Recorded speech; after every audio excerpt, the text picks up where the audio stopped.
Hello, and welcome back to Dev Game Club, a weekly podcast in which two veteran game developers look at games from the past to discuss their relevance and impact today. I'm Brett Duville, and I'm joined as always by my co-host, a man who is one subject I hope does live through this, who's perfectly suited to what is coming. Tim Longo. I don't know about that. Yeah, we'll see if you're perfectly well suited.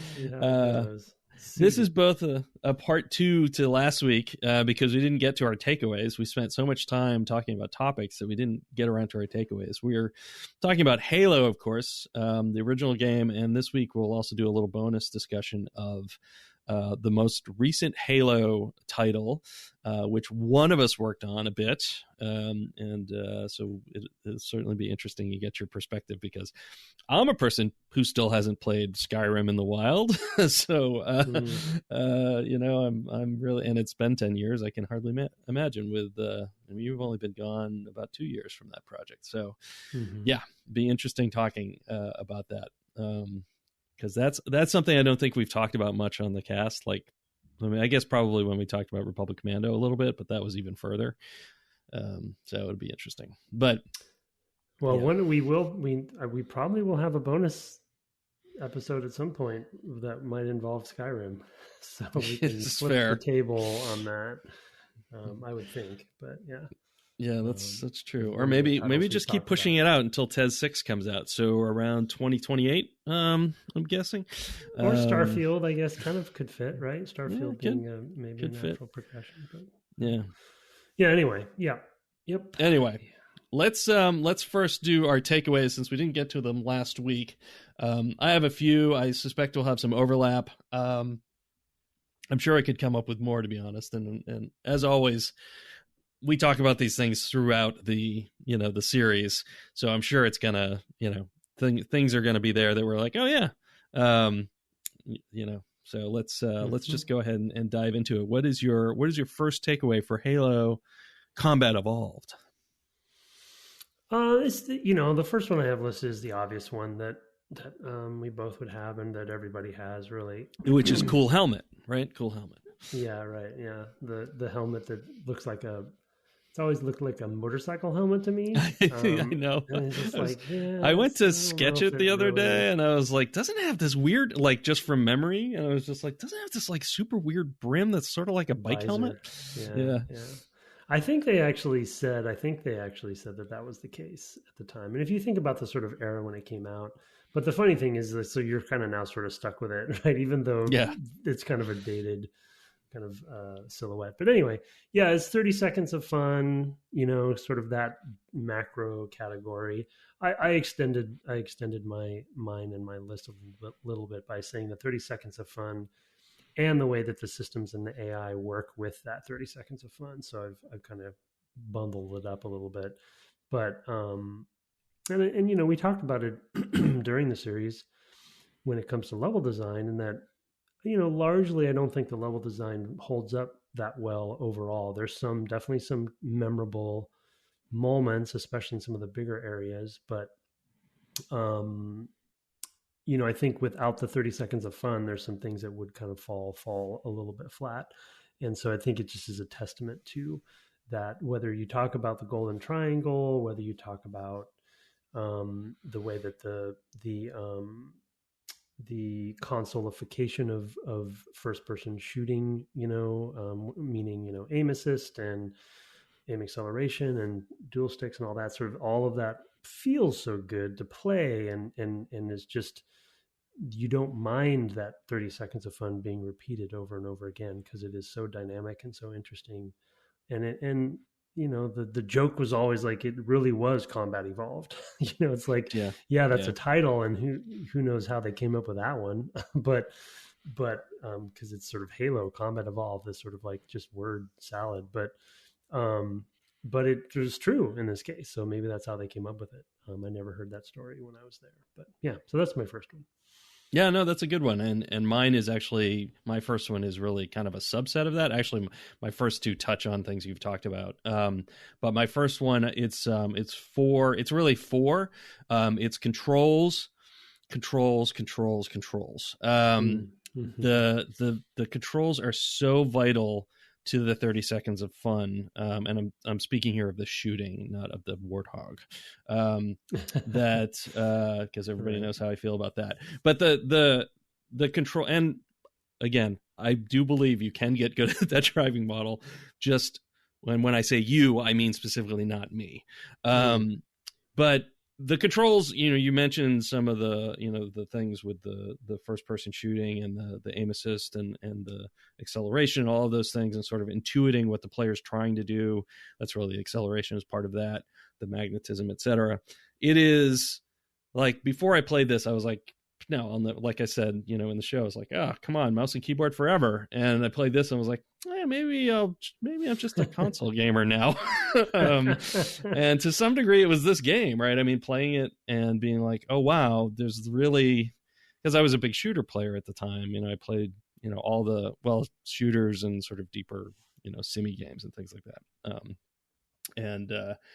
So yeah, it's a whole switch, and I was just like, wow, this is really something at the time. And so it's just, it's just how good it feels to control Master Chief, and it makes me think, like, as a developer, like, you cannot forget this. You have to spend the effort on the controls, because it can elevate a whole game, which, with, like you said, level design that doesn't really hold up. Like, there were definitely better level design at the time, I feel certain. And this is just, the feel of the thing in your hands is just, and it, I went and played all of Halo 2, because I was like, I could use some more of this, and I've played a whole bunch of Infinite. So it's, I don't know, nailing the controls. Fundamentally, it's the primary, physical interface for the player's hands.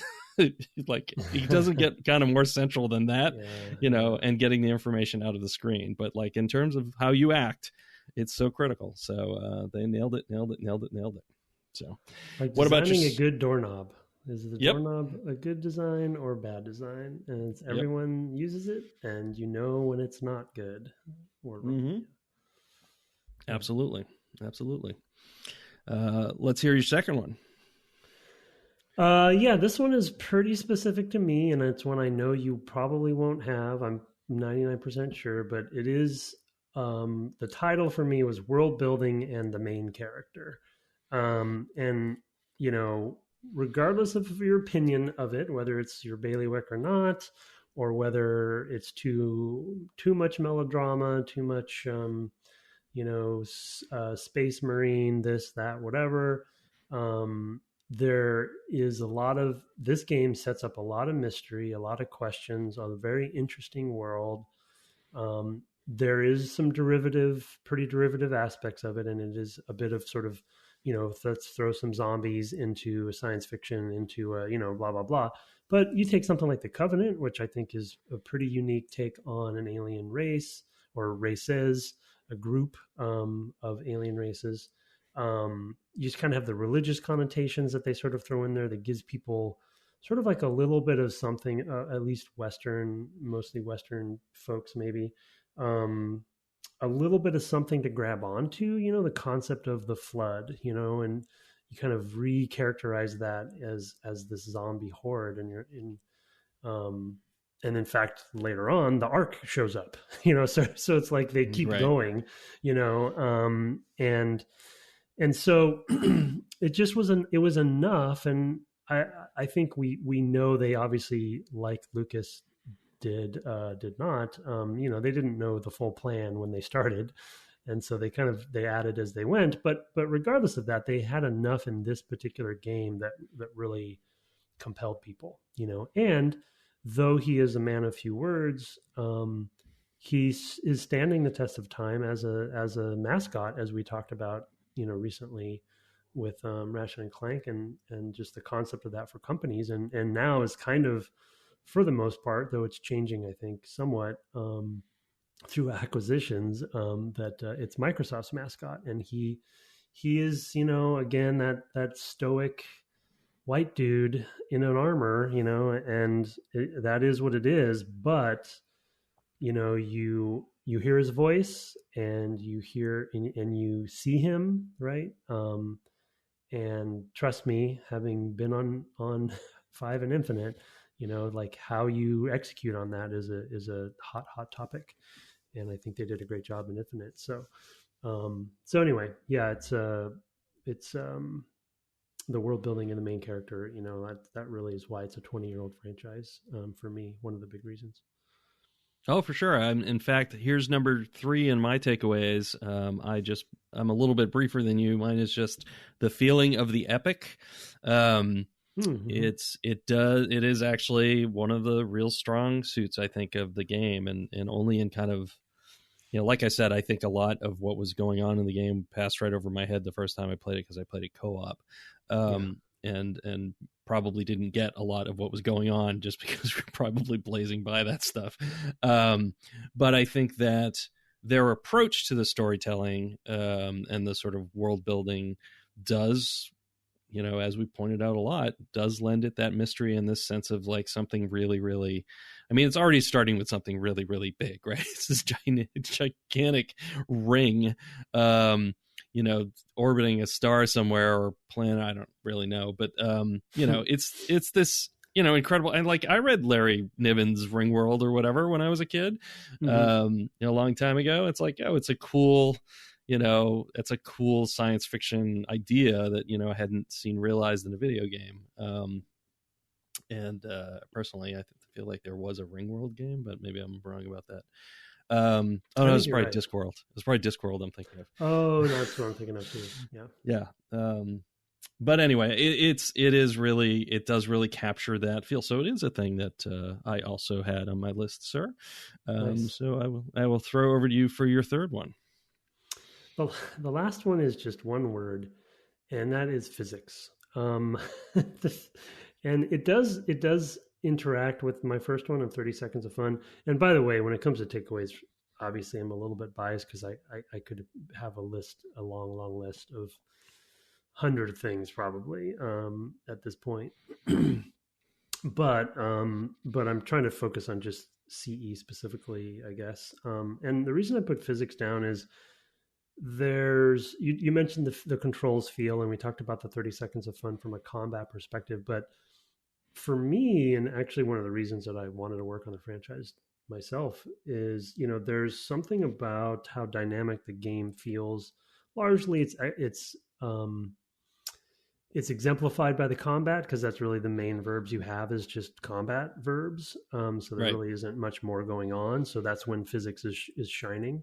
But just everything is part of their physics systems. Like and at the time, though it was starting to become more of a thing in 2001, when it comes to like really, and we know obviously Half-Life 2 being a really good example of this, ultimately too, but that was 3 years later. 3 years later, yeah. So really, I mean, I think Halo showed, and especially because some of the open areas, like I mentioned, the vehicular section specifically, when you have vehicles being very physics oriented, you have enemies being physics oriented, all the objects like weapons, grenades.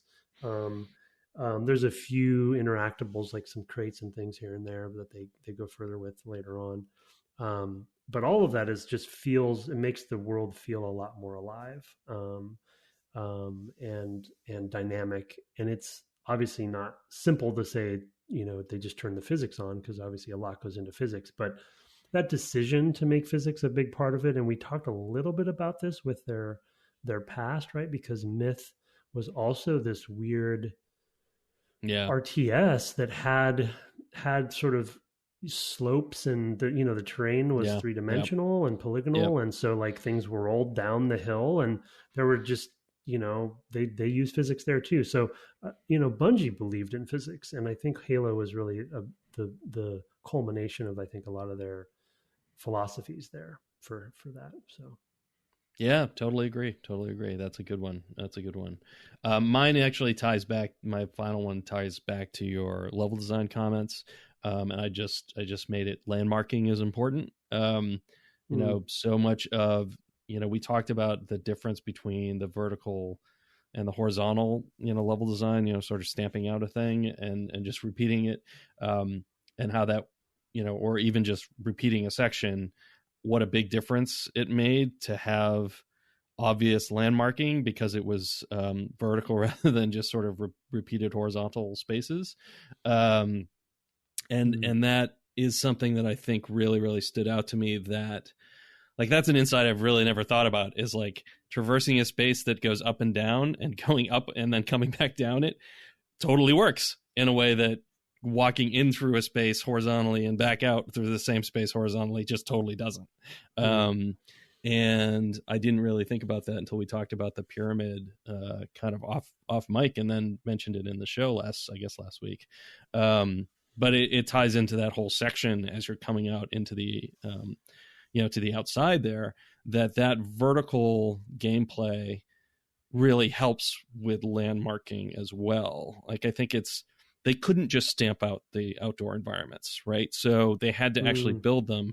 And so they are spaces that feel a lot more parsable visually, but also just memorable. Like I can think about going in through the canyon, there was like huge structure in the middle and then like two mesas on the sides, to get through back to the pyramid, and then coming back out that and running into it again. I was like, oh, right, this section. And, then the ramp on the other side of it, like I knew where I was in a way that I never felt like I knew where I was when I was indoors.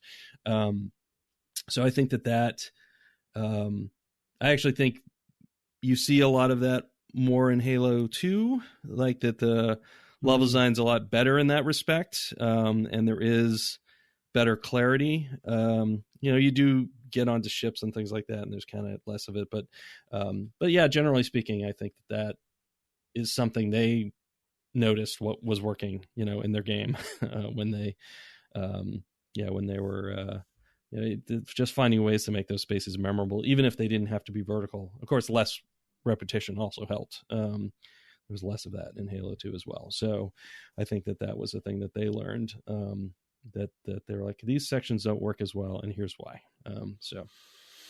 Anyway, yeah, you have to keep that topic fresh. I can't guarantee it yet, but I think we might have a guest in the works for this series, and that would be a thing that topic would be a good one to ask them, as sort of, especially the interior and exterior point you made, which I think is a really good one, and to see if that's what actually, how that happened. Those two differences. The different of those two. But I definitely feel it even on Earth in Halo 2, towards the beginning. It's like I feel like I'm in a real city, even though it doesn't look anything like a real city, right? I mean, the way the roads work and the fact that there's elevation changes and things like that, it all just makes it feel, it feels really good. I mean, it just like, oh, I understand this space, right? And so that's just something I think the outdoor environments really achieve in the original game, that the interiors don't, for me. So, yeah. Did you finish 2? I did finish 2 over break. Yeah. I finished that. I was torn between finishing that and finishing Resident Evil Village, and Halo won out because I was definitely in a Halo mood, and that goes back to my first takeaway. So, right. God, this feels so good. In a way that, of course, a survival horror game isn't really meant to, right? So, because of the disempowering thing, even for more power fantasy survival horror, it's still not as powerful as you feel as Master Chief. So it was fun. It was a fun diversion over break to play more of that. One thing I forgot to say in my first one, and the reason I tacked on AI to the title, as you were talking, you reminded me to mention it.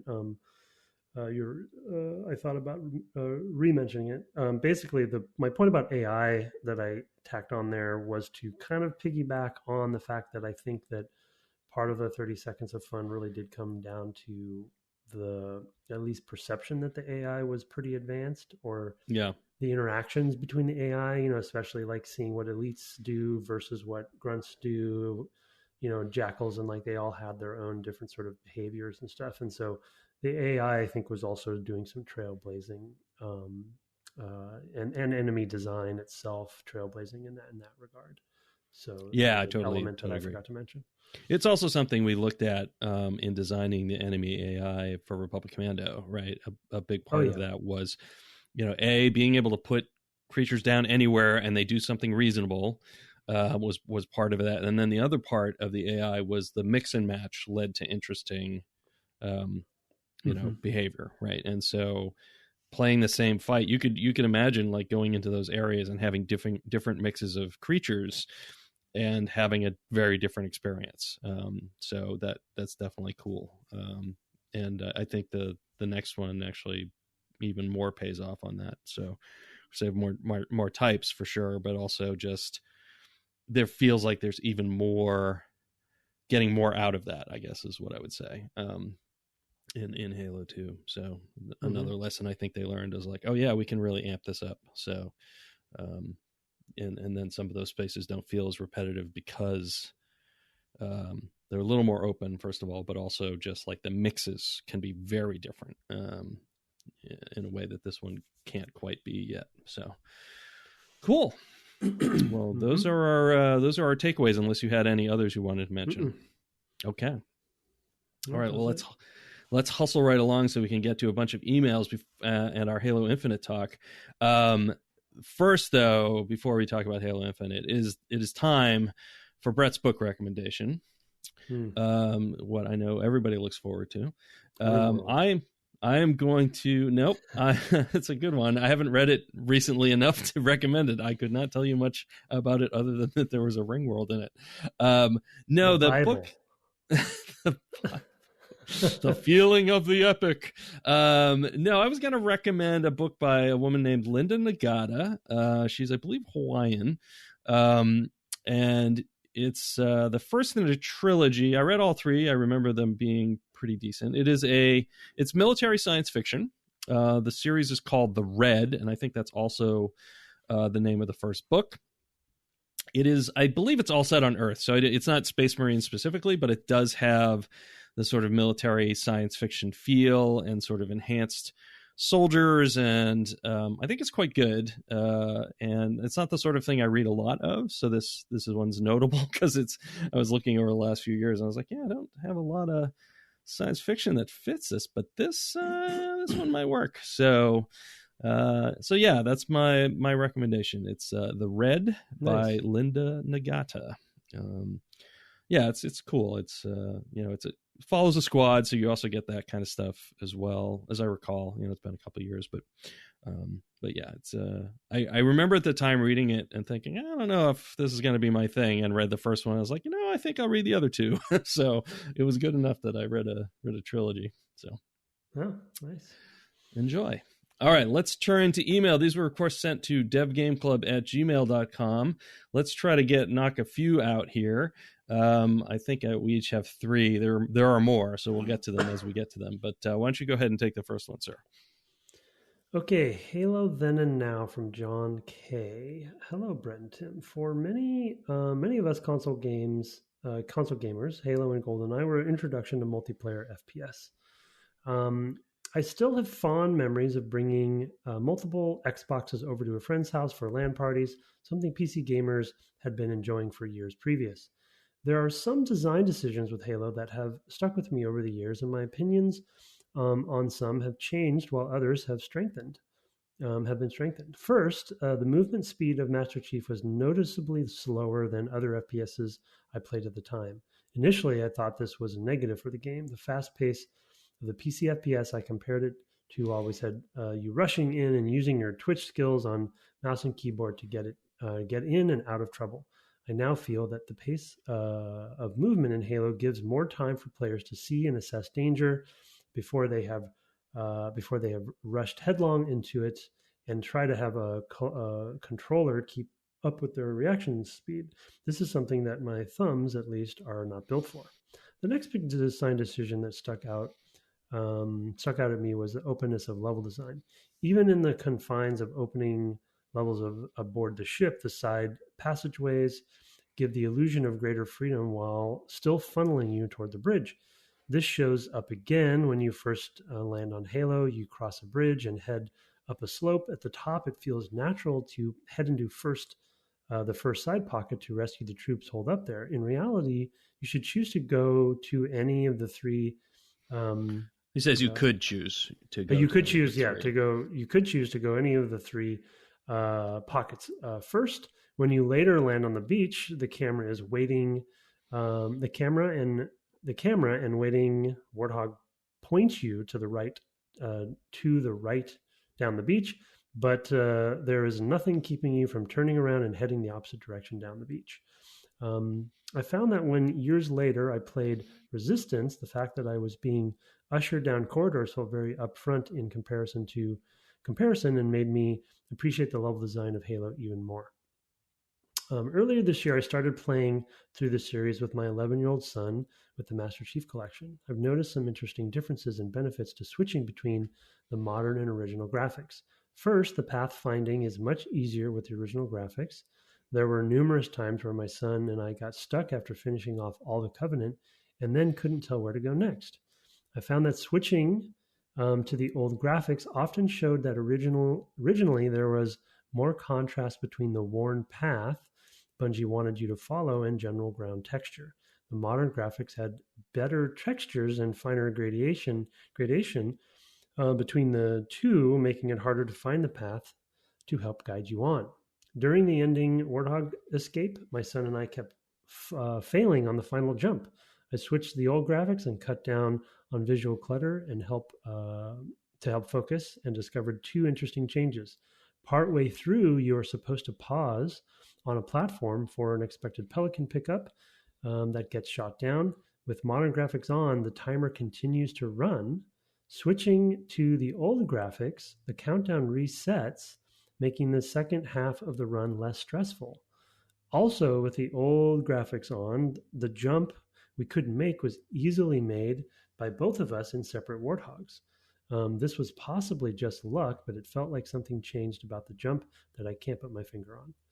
The last, and to my son, best benefit to swapping graphics could be the flood. Of course, I didn't tell him about the flood. The big nope I got when they busted out and rushed us was worth it. Nice. The humanoid versions show up. Another nope. He swapped to the old graphics and left them on until he was sure no flood would show up in the level. One day he may enjoy horror as much as I do. For now, I'm grateful for the ability to down-res the flood so we could enjoy playing through the series together. Thanks, John K. That's great. That's a lot of great stuff. Example. I love that. I also, when I read this, was like, "Are you kidding me?" With the jump being and the timer. So no wonder you found it so easy. You were playing on the original graphics. I was not, I don't think, in this section, or not much. I might have flipped it, back and forth here and there. So that is a weird change. Yeah. I mean, I can imagine the physics maybe being slightly different because, they're shipping multiple games together. And I don't know, to what degree they supported separate tunings across all the games, or if some of the vehicles were kind of... Well, CE was built before the Master Chief Collection was created, quite a few years. Yeah, so they might have updated it though for the Master Chief Collection itself, but the anniversary edition for CE was 10 years. It would have been 10 years ago because it was, I think, the 10th anniversary. So but so maybe not. I mean, who knows? Yeah. But who knows? I mean, I think they made changes all along the way that they needed to change, or that they thought they needed to. Because I think, that's why I asked you if you finished 2. I assume you played the updated version of 2 as well, which I don't know if you can turn that on and off like you can in you can. Yep, you can. I did a couple times. Yeah, I especially did to see the what's it called, Gravevine or Gravemind? Yeah, Gravemind. Yeah. I specifically, when I was looking at that, I was like, I know this didn't look anything like this because it is extremely gross in the update. And I flipped it back. I'm like, oh no, it definitely looked totally goofy. So I did not misremember that. Yeah. Well, the end of 2 is sort of notorious cliffhanger to some degree originally, but I think in the Master Chief Collection they have added some stuff to make the end of 2 more of a punctuated closure. So that's the interesting. version you got. Yeah, that makes a little bit of sense, because he basically he's gone back to Earth, and it's like, I'm here to finish the fight, or whatever. So it makes sense that they would deliberately punctuate that in a way, for sure. I don't know, because I didn't play it originally. Let's see. I have one here from Will. The subject is Dev Game Club #community. He says, just started playing along with you guys on my phone whilst on vacation. Didn't play perfectly, but the auto aim helped out a lot with the latency from streaming. It's wild games like this are playable on crappy Airbnb Wi-Fi. I have 2 questions. Is there any Dev Game Club community or Discord? It would be neat if you scheduled a night for some Halo multiplayer to experience the other half of the game. My second question is for Tim. Please tell us all the deep, dark secrets about Halo development. Who were the worst coworkers you had to deal with? Just saying their first names is fine. Just kidding. Thanks for the great podcast. Cheers, Will. I realize we're doing all the email now, and we were supposed to talk about Halo Infinite. So maybe that's okay. We're rolling with it. Yeah, sure. Why not? Anyway. Let me tell you about this Brett guy. Right. Yeah, he's not on Halo development. That's not a thing. Oh, that wasn't the question. Okay. Yeah, sorry. No, I mean, you could say Troy or Kevin. Those are 2 names I know. I'm not sure who else I know on that. Those are other former coworkers of mine. So, and current in one case. So, yeah. Anyway. So he's playing via the xCloud then. Yeah, that's pretty interesting. That is pretty interesting. That's crazy, the world we live in. I know. It's amazing to me that you can play this game on a phone over Wi-Fi. Like, that is just nuts to me. That is just I wonder if he must be playing with a controller then, or I guess it kind of sounded like he wasn't, maybe because he's talking about different aim assist. But yeah, I don't know. I wonder how that works without a controller. I think he probably meant with a controller, or well, I guess they also potentially have virtual sticks or something like that. I don't know how. I haven't used that at all. Madness, but maybe. Yeah. I mean, people do though. They play with. No, I know. Yeah. But oftentimes the games are really designed for it. But that's what I'm kind of wondering. They would have had to. Yeah. Anyway, falling down a rabbit hole. Yeah, no kidding. So as to the community, a couple of years ago, I was like, oh, there's this Discord thing. I should probably, get the Dev Game Club one. And I did. And then I've never opened it again. And I was just like, I didn't know you have it. No, I have it. I just forgot. Yeah. I probably never even mentioned it. I'm not like a huge online presence guy anymore. Like, people know that I basically am no longer on Twitter other than for the podcast. So really our community is people showing up to streams, which is something Tim's doing, or Twitter or email. So we don't have a hashtag community other than in those spots.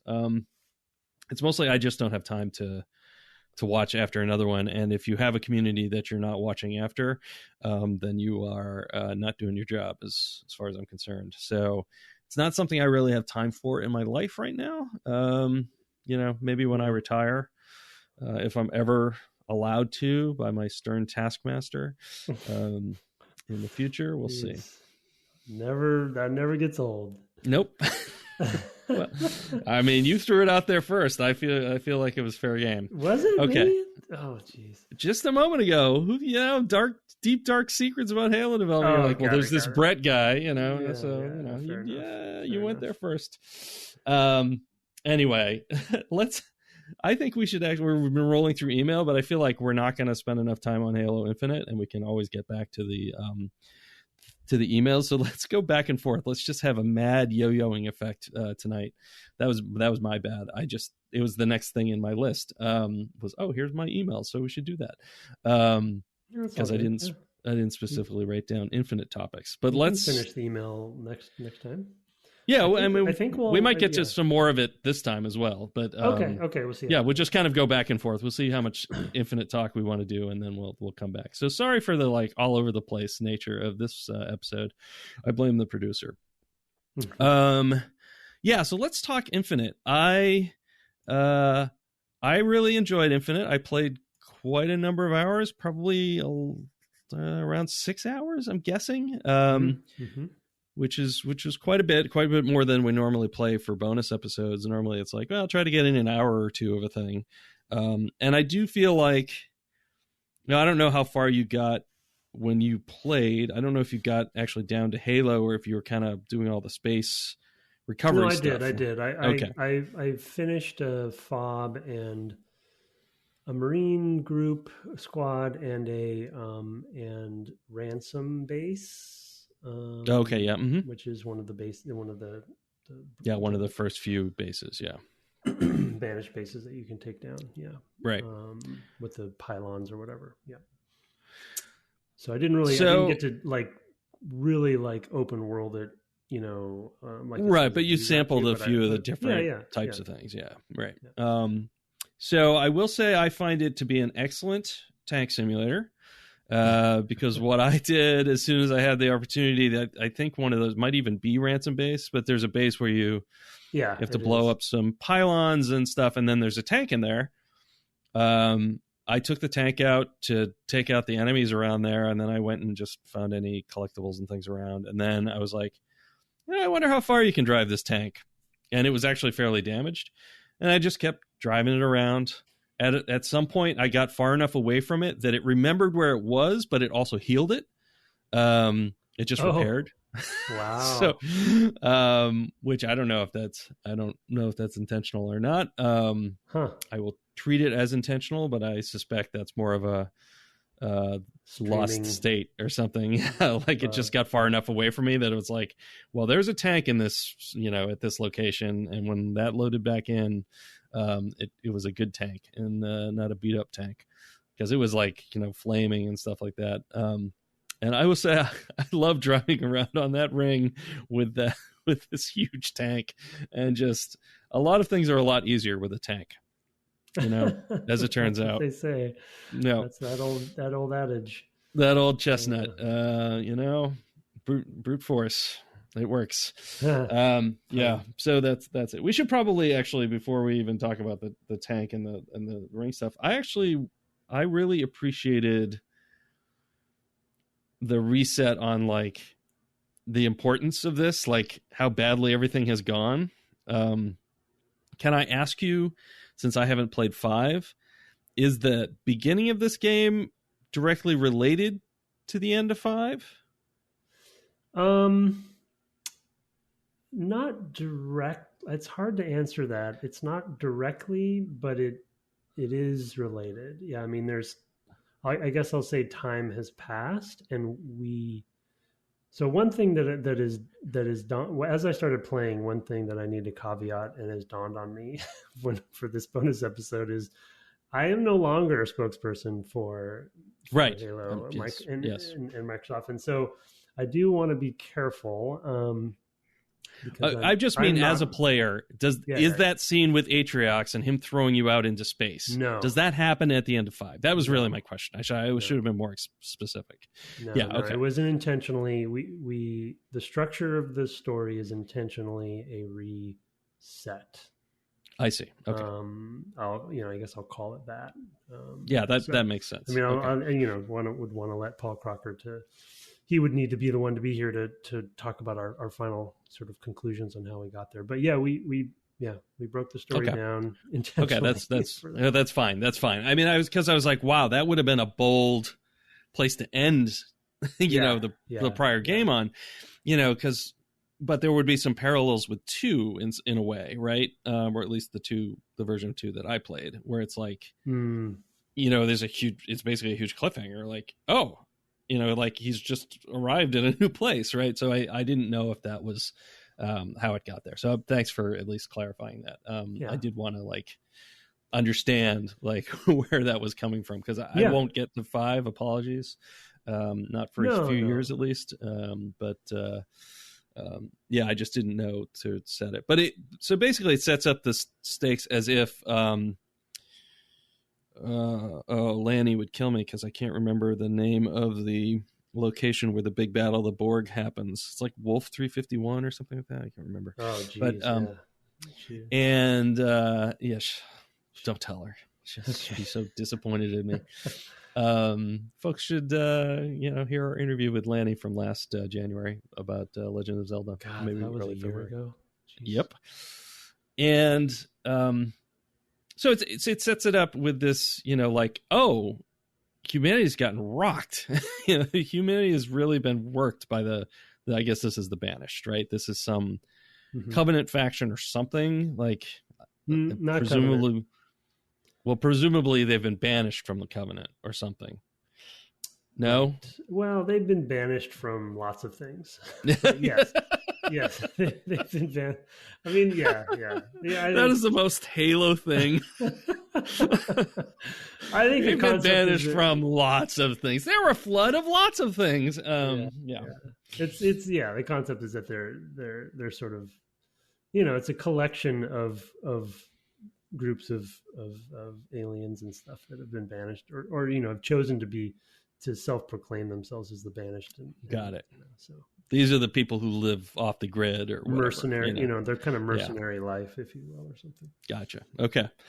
Okay. Yeah. So basically they've kicked the butt of the naval, whatever, destroyed tons and tons of ships. UNSC. Yep. That's the one. And all of this has been done over or near a halo. Mm-hmm. And this one last dude who's out there floating around in a Pelican with not a lot of juice left in it finds the Master Chief out in space with his grappling hook, slightly extended flaccidly in the air, and then drags him in and reboots him, which was great because you get another, like check the systems, sort of start, which I thought was great. It was very nice callback to like, the first game. I think they do it in Halo 2, right, as well. They're running together for me already. But like the look up, look down, look right, look left, with the lights and stuff. At first I did it with the left stick. I'm like, why isn't this working? I'm playing too many different video games right now in some ways. So it's, I'm getting controller confusion a lot, but I'm like, oh, duh. I don't know. It should have prompted me and said, "Are you left-handed?" or something. I don't know. Oh yeah, right, yeah. That's some real accessibility there. Yeah. Anyway, so you get that. That's the setup, and then basically you go through a ton of wreckage to get to a big ship. To basically, and you've got like 2 bullets or something, 1 bullet, like. Yeah. And, he's got a very stoic, Halo guy line of like, it'll be enough or something like that. And he goes, and of course you're soon going to have more weapons. And so, of course, I kind of glossed over it. You have a grappling hook now. Yeah. Yeah. Boy, that is a big thing. And I was like just mentally thinking about it because, you have basically a cutscene to set it up and he's using the grappling hook. And I'm like, how is this where's this going to go on the controller? Of course, so much has changed about the controls that I was like, oh, okay, never mind. Y is still switch weapons, but there's a lot else that has changed. The sticks the triggers rather are different as well. So there was just a lot of like relearning, controls. Luckily I'd finished Halo 2 at this point. So I wasn't like going to go back and forth between the two models because that would have been very tough. But, yeah, it brings a lot of the shooting to a more modern controller scheme, though still incorporating the elements from the original, which I appreciated. Mm-hmm. Yeah, the caveat that I felt compelled to say wasn't necessarily to say I didn't want to answer your question. It was more just I wanted to give the disclaimer out there a little bit because I want to respect the team and stuff. And I think that the thing about playing this for a bonus episode, which hit me and was weirder than I thought it was going to be, because I think I was on the project for like over 3 years, so we had a lot of the foundational game was, is what we're playing. Um, but I wasn't there, for the last 2 years where the team was really killing themselves to ship this thing, and I think they did a great job. And the ultimate sort of goals, I guess I'll say, with, to try to be vague, but a lot of the ultimate goals that we had back then are, they did it, they brought it to fruition. And I know it was a really challenging project for people. It was obviously, as you can just tell from the number of years I just said, it was a long project for people. Yeah. But I've been really, it's fun to play. It's fun to see sections that I remember playing in Blockout fully polished and done, and again, the team knocked it out of the park. And I think that the flow of the beginning of the game it's really was interesting to play CE and then play this, because whether, people will debate it, I'm sure, and people disagree maybe, but part of the goal for Infinite was to sort of return to the spirit of the first one. And, straight to that moment when you walk out and you see the ring and you see the landscape, but obviously the idea here is like, well, when you walk out there, it's like, it's not fake. It's actually, right. It's actually more open. And I think they, but I actually appreciated the early levels more than I thought I would, because similar to Truth and Reconciliation and Pillar of Autumn and stuff, you got to go through a banished ship, right? And you got to see they were good, though sometimes repetitious, like we were talking about with CE. There were good presentation. It was good presentation of your enemy, right? Like Truth and Reconciliation was, and that's a callback, to the first game. And so that sense of like, okay, I now see my enemy, and now I'm going to fight them for the next, however many, double digit hours. And then you get to see, and then there's a linear section where you're in the, the Forerunner stuff in the meat of the, the innards of the ring. So you kind of get to see both sort of like, not art sets, but, backdrops for what you're going to see. And then you get the reveal of the landscape of the ring itself. And, the very like iconic ring arcing up, into the sky, above you.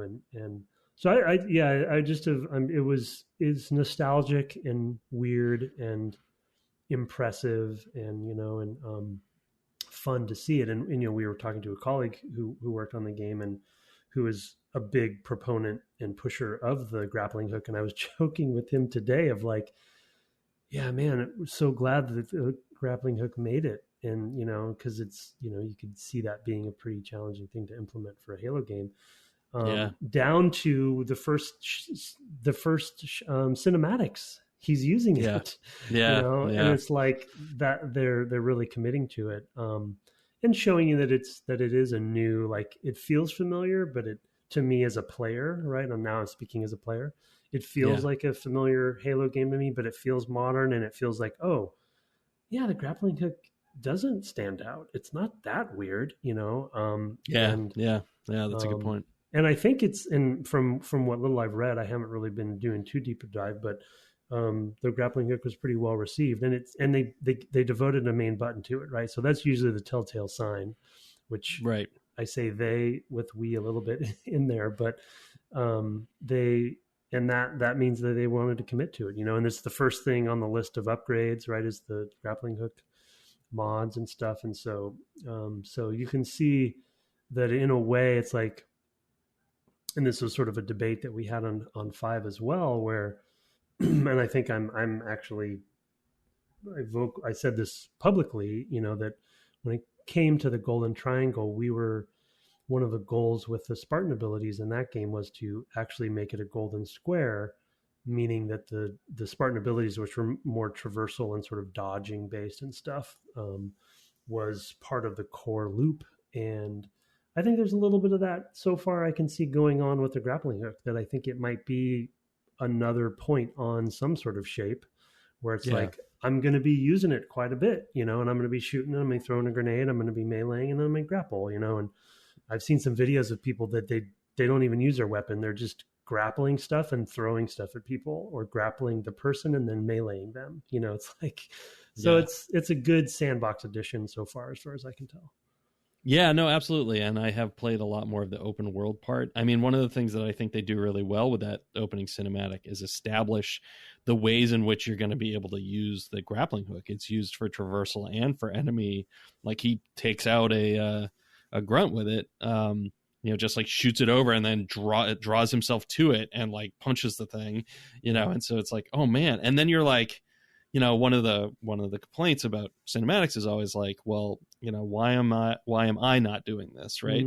And then of course before long you are. Like, it's one of the first, it's like, I think the literal first thing I did, when I got to that, the ship, I was like, oh, I'm totally going to do that. Like, I'm totally going to, because the first things you're fighting are grunts. And it's the first thing I did, and it just worked, and I was like, that was amazing. So there really is a, like, I'm going to show you the cool thing you're going to be able to do, and then it's like the first thing you try, because like, is it really going to feel that good? And it does. It really does fit very, very well with the model. So I think it's, it's now a golden rhombus or something like that. So it's it's very cool. I mean, there are a lot of additional elements that I think are good. You mentioned throwing things and stuff like that. There's a lot, the damage types are a lot more explicit because rather than finding weapons to get ammo from and things like that, there are actually crates around that literally have ammo in them, and it just says what type they are, like with color. So it's like there's a blue for plasma. Hard light, I guess, is what the needlers do, I guess. Purple, and then yellow for ballistic, and basically hard light's also Forerunner, but and then kinetic, right, for ballistic weapons, and and I think like the mangler is kinetic as well, maybe, because it's like shoots a bolt, maybe. But I mean, there are quite a number of weapons, and I've like I did with Halo 1, I kind of found a couple that I really like, and I'm trying to use those as much as possible. Which for me is the basic, the usual, like his normal AR, I guess. I don't know, but the basic assault rifle I always have.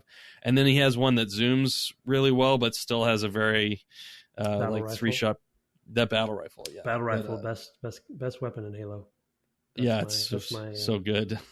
It's my favorite weapon. It's always. I use it a ton. I'm always like, oh, I hope there's going to be more ammo in here, because I'm going around. There's a lot more headshotting as well.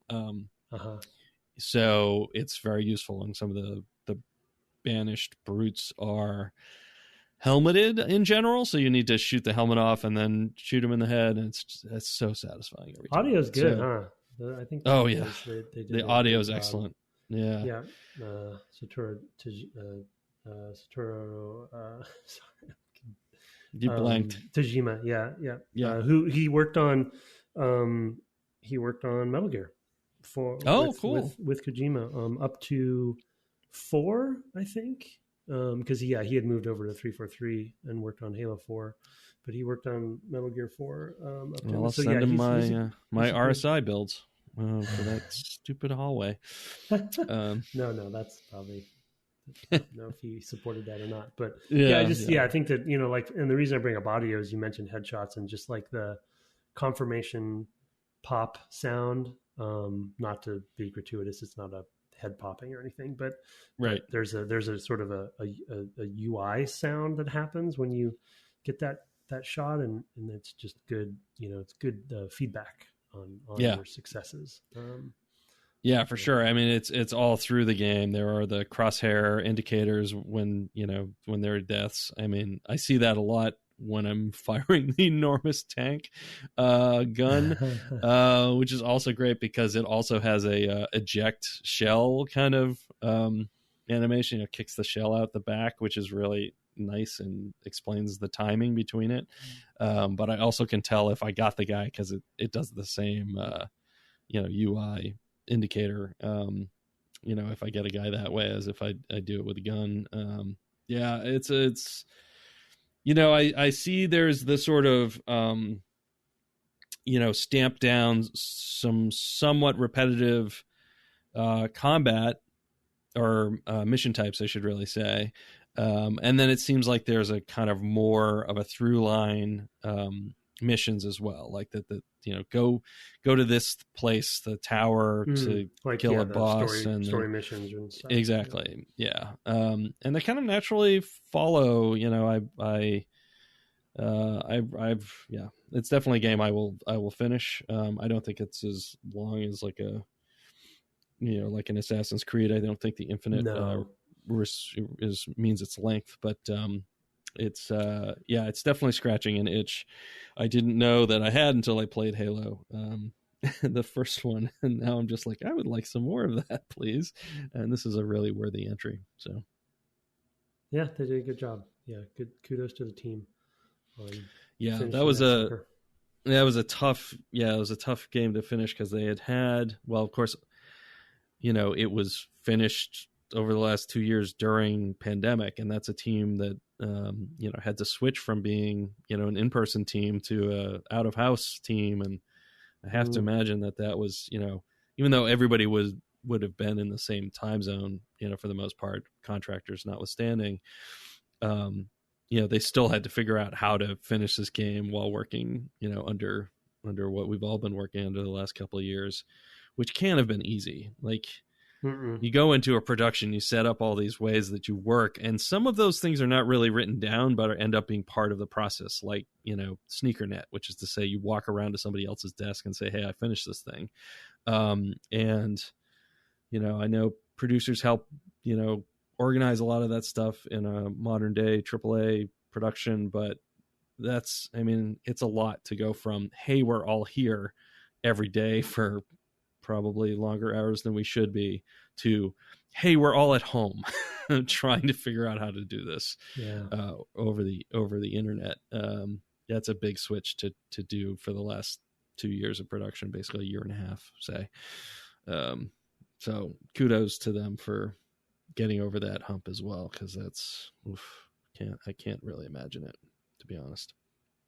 The shift. We're all working remote, in the new thing, but we're starting there. It's by design, and you find where the where the rough spots are, and you smooth them out as soon as you can, but you have a lot of time to do that. That's not the same as like, hey, we've built this way we work, and our culture is built around this. Like, people see each other, and they have the water cooler conversations, or the the management by walking around types, or whatever.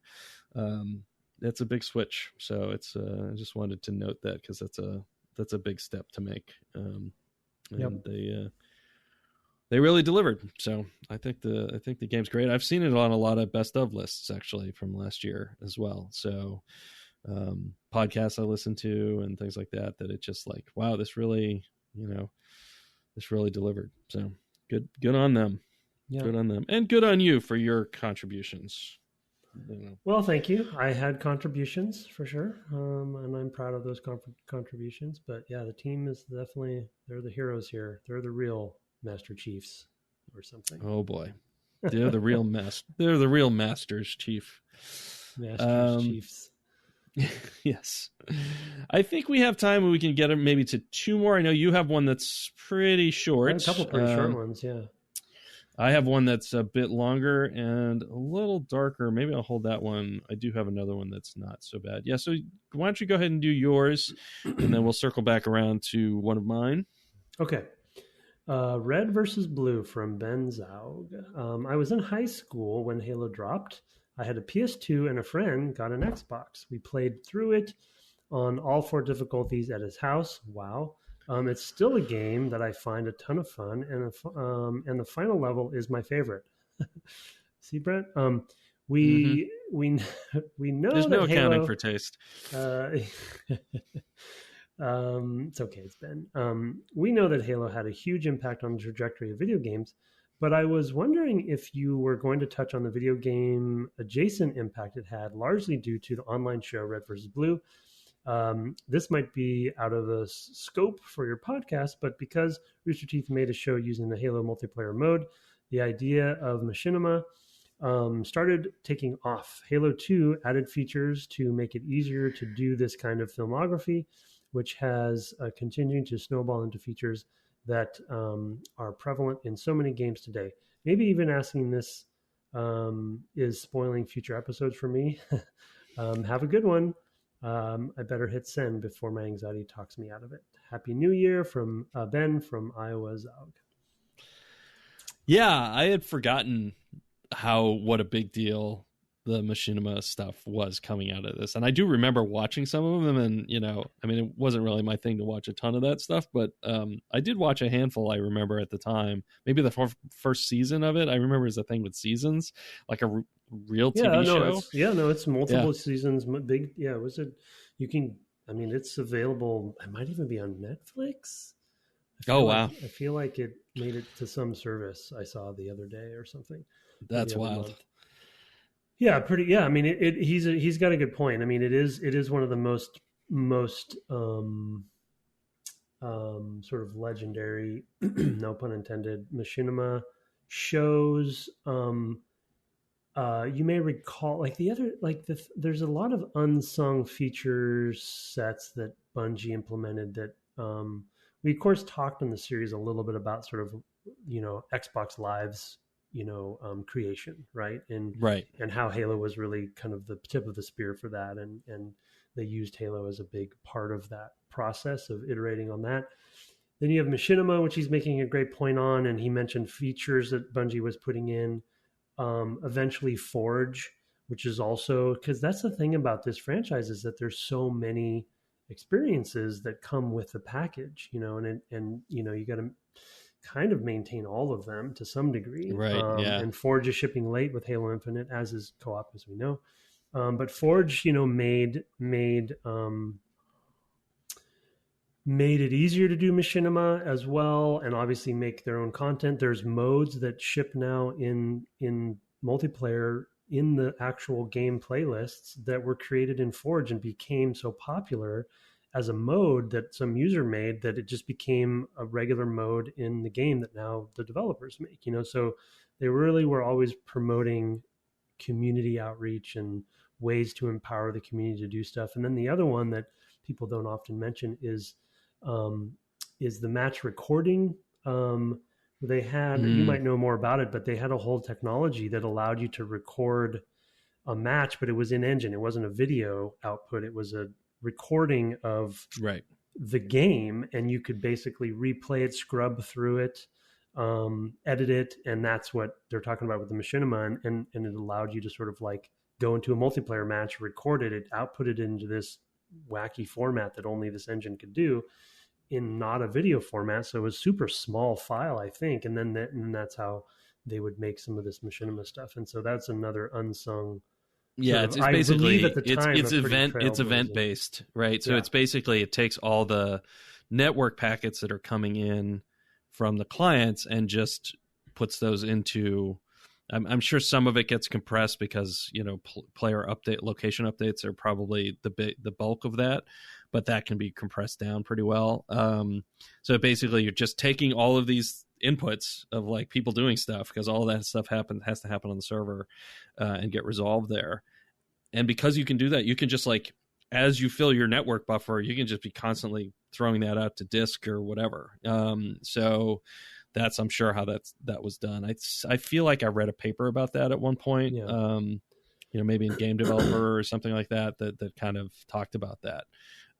So yeah, that's true. I had forgotten about that as well. And that's a good point that also helped enable the machinima.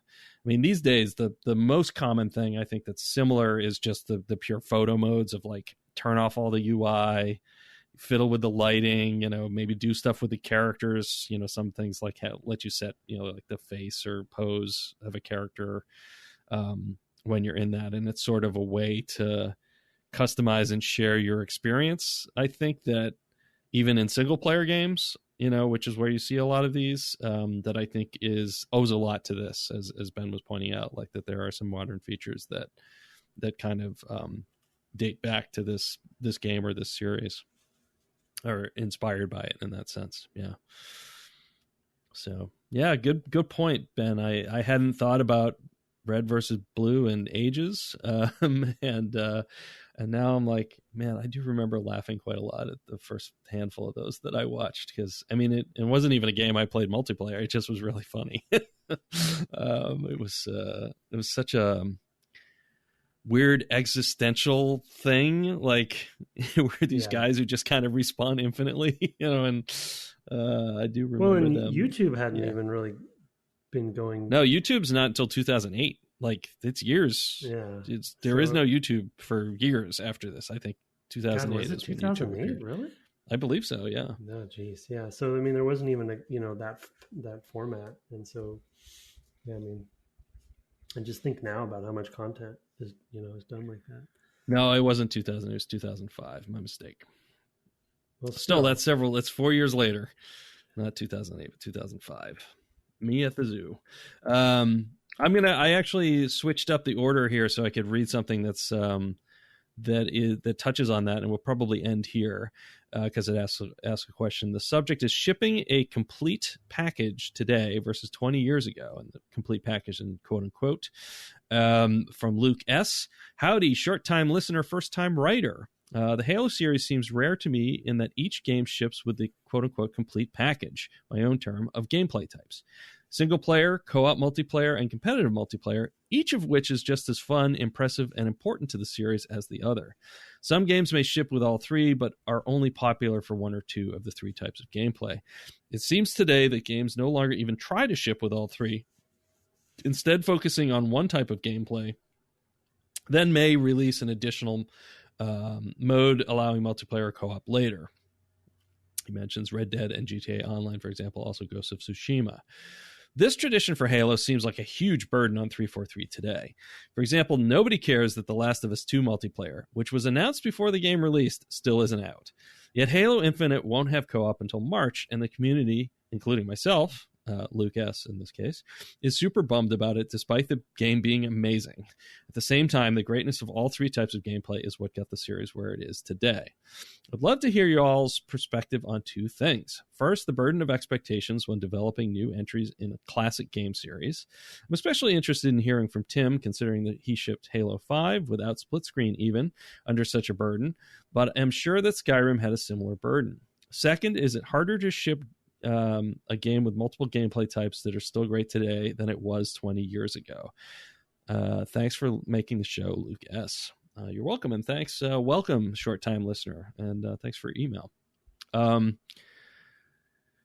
Yeah, so your thoughts, sir. That's a big question, but it touched so neatly on what Ben had to say and your comments on it. I thought it was worth switching to this one.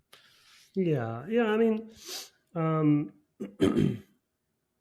it's hard somewhat to talk about, but I think I've kind of alluded to it in the past, but and I'll try to be careful to some degree, but I think the easiest way to approach my answer is that the scale of games has gotten to such a degree to where the scale of each of those experiences is its own game, in and of itself at this point. And so for something like Infinite specifically, you're basically choosing to ship multiple games at once, and you really only have one team to do it. And so you are sharing stuff, of course, but you kind of do have to think about, especially from a multiplayer and campaign perspective, those are, very different. They're sharing some aspects of the game, of course, but there are a lot of different challenges with each of them that they have to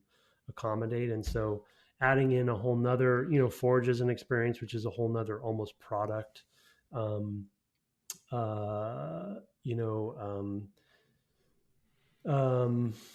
then he mentions co-op, which is unfortunate, right? But you can easily imagine the additional work that's put into that for the game that we just played, right? Yeah. And so it is the proverbial sort of trade-off challenge, and it is a tremendous burden, and it is one of the things that drove me kind of mad working on the franchise, is that there there needed to be sort of, I guess this is a bit of a plea to the fans and the players out there, that there needs to be a little bit of an understanding of that reality, and forgiveness and sort of patience. And the name Infinite comes from the concept. I mean, you said, Brett, earlier that the campaign's not infinite. However, the goal might be to be that, right, over time. Right. And so it's meant to be something that will go on and on. And so in a way, it's sort of trying to unshackle that problem that he's asking about, of sort of like, it's not really just about, it is about the launch, but it's not just about the launch. It's about the life, of it. And how do you keep going? And it's not to say that it definitely would have been nice to have co-op at launch. I'm not talking about co-op, but more campaign stuff or more multiplayer stuff or Forge down the road or whatever. Like, it should be this sort of like ever growing thing to kind of take the burden off of the team to need to have every mode from every, game in the past in at launch. Yeah. It's like, that's kind of what a 20-year-old franchise brings. It has all these expectations from 5 really 6, 7 kind of games before. You just can't do that on one day. And then launch.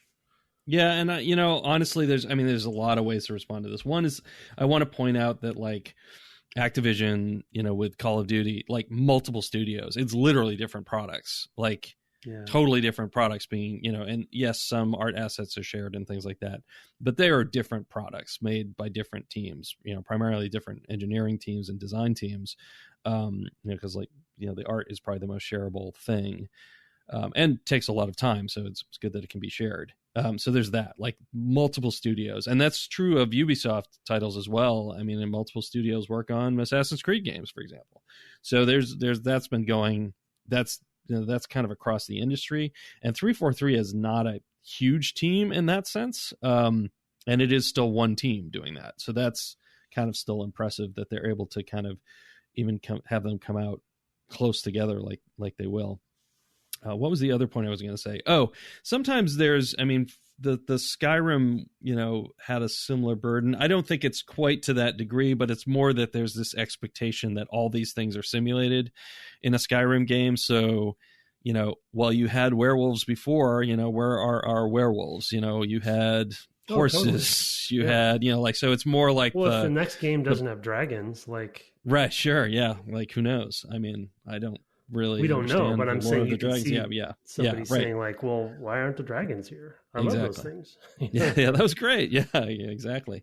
It's probably part, well, one is they've been able to re-release that game, a billion times since it came out 10 years ago. So they've been getting plenty out of that, but they'll just keep releasing TES 5. Long before TES 6 comes along, they're still doing it. Anyway, yeah, so that's a big thing where I think that's really the expectations that happen on Skyrim is like, well, why isn't this thing that I liked, from the other games here, or et cetera. And that does get tough to carry, and that team hasn't grown enormously, like, in recent years. It's not like the team is suddenly 600 people. It's bigger than when I left, for sure. It's, that's 8 years ago, but but it's still a small core, relatively speaking, and it is hard. It's hard to maintain that stuff. In some ways, like, there's things that have been done that you're just kind of bringing forward, but it's a ton of work.